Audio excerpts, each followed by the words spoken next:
ভাই তার মনে তামান্না বাসনা এমনটা হয়েছে, তার একটা সুন্দরী খালাতো বোন তাকে এতটা পছন্দ হয়েছে, তাকে এতটা ভালো লেগেছে, তার নেশা জেগে উঠেছে আপনার কিনা তার সঙ্গে জেনা করার জন্য। যেই মহিলা এত সুন্দরী একটা মহিলা, যেই মহিলার সঙ্গে সে মিলন করার জন্য, আপনার কিনা জেনায় লিপ্ত হওয়ার জন্য, ব্যভিচার করার জন্য সে উন্মত্ত হয়ে আছে। আর কি করেছে, তার বোনটাকে প্রস্তাব দেবে এ নিয়ে সে চিন্তিত রয়েছে। এমন সময় একদিন হঠাৎ করে সে গ্রামটা দুর্ভিক্ষ দেখা গেল।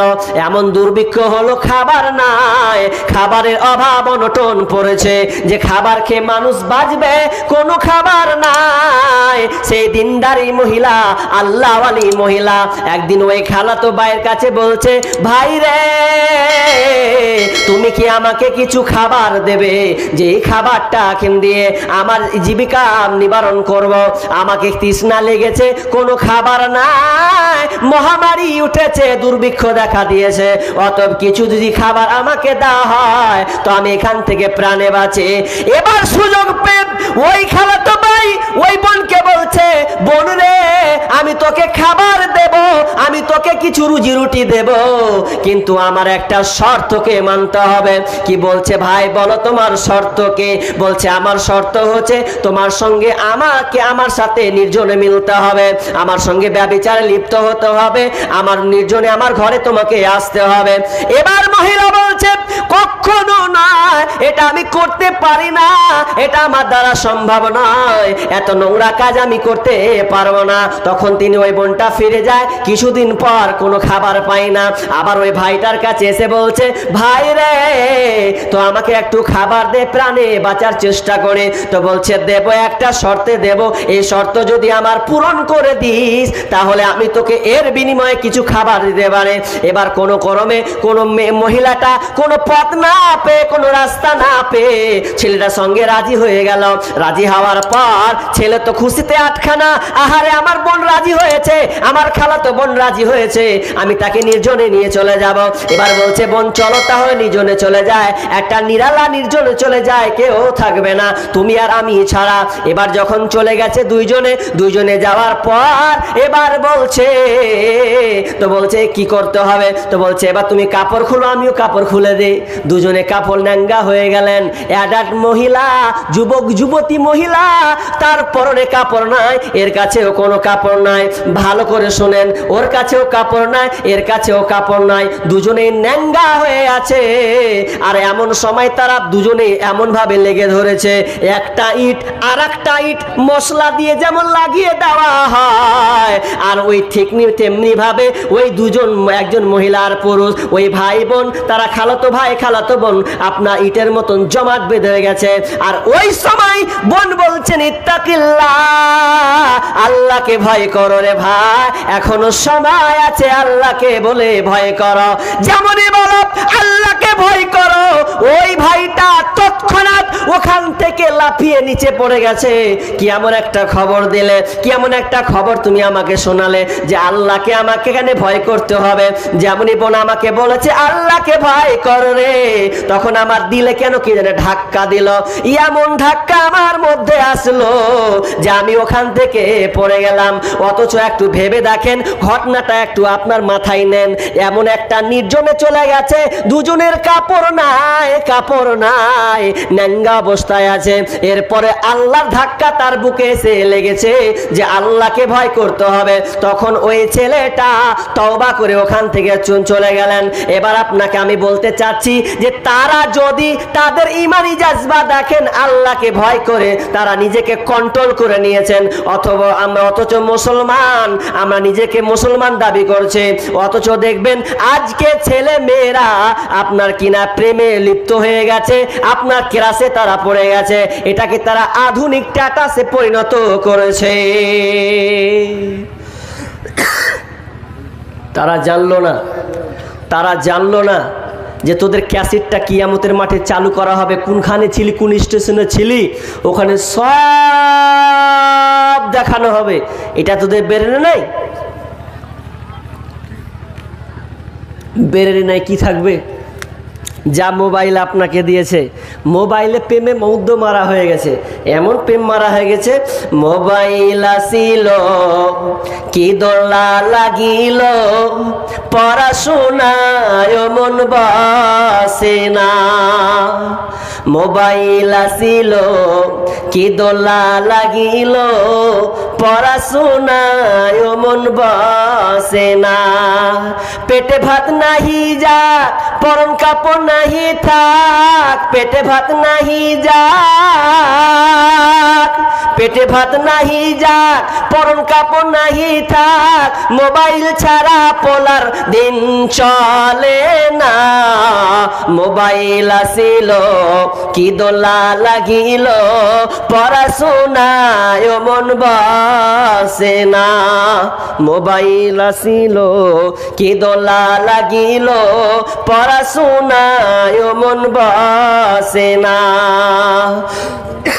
রাত 12টার পরে বন্ধু যখন ফোন করে, দুই চোখেতে ঘুম আসে না।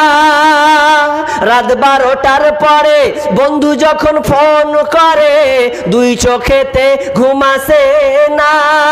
রাত জাগিয়া ফোনে চ্যাট করিয়া, রাত জাগিয়া ফোনে চ্যাট করিয়া, সকাল 8টার আগে ঘুম ভাঙে না। মোবাইল আসিল কি দোলা লাগিল, পড়াশোনায় মন বসে না। মোবাইলের জ্বালা এ তো প্রেম প্রীতির ঠেলা, মোবাইলের জ্বালা প্রেম প্রীতির ঠেলা, এখন আর পার্কে যাওয়া লাগে না। বিছানায় শুইয়া ফোনে চ্যাট করিয়া, আর বলে বন্ধু সোনা মোরে হইল না। মোবাইল আসিল কি দোলা লাগিল, পড়াশোনায় মন বসে না। মোবাইল আসিল কি দোলা লাগিল, পড়াশোনায় মন বসে না।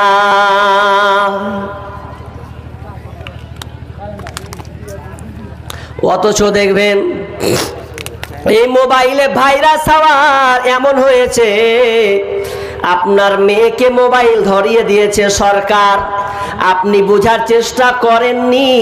আপনি ভাবছেন ভালোর জন্য আমার মমতা খালা মোবাইল ধরিয়ে দিয়েছে, 11 পাস করেছে, মোবাইল দিয়ে দাও। মোবাইল কেন দিল রে? তুমি বুঝলে না মুসলমান।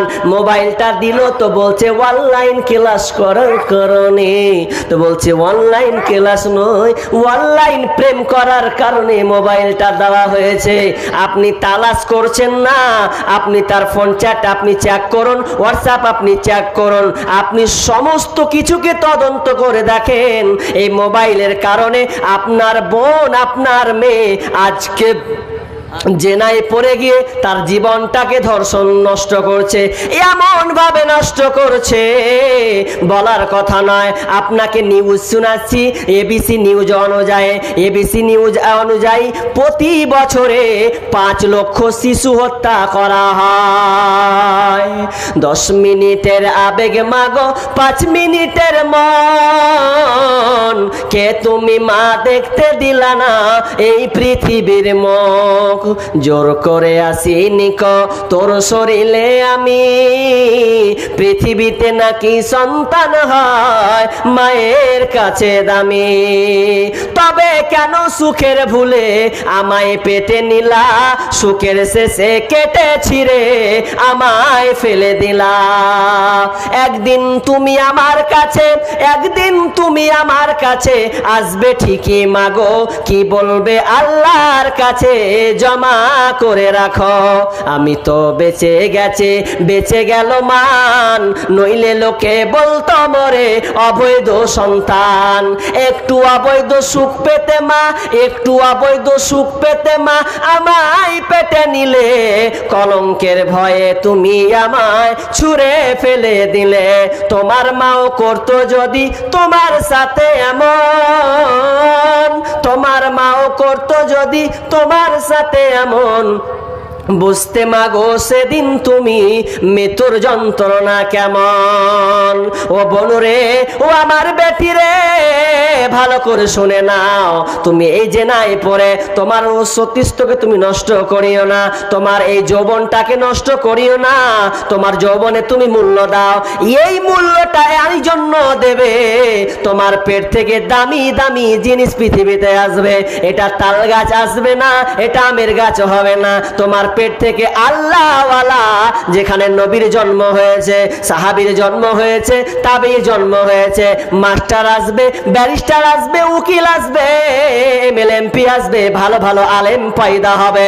এই তোমার পেটে এতটা দাম, যে পেটের কারণে তুমি আজকে তোমার সন্তান, তুমি তোমার ভবিষ্যৎকে নষ্ট করছো বোন, সামান্য ওই কয়েকটা বদমাশে পোলাপানের কারণে। তুমি খবরদার না, তোমার জীবনটাকে তুমি নষ্ট করিও না।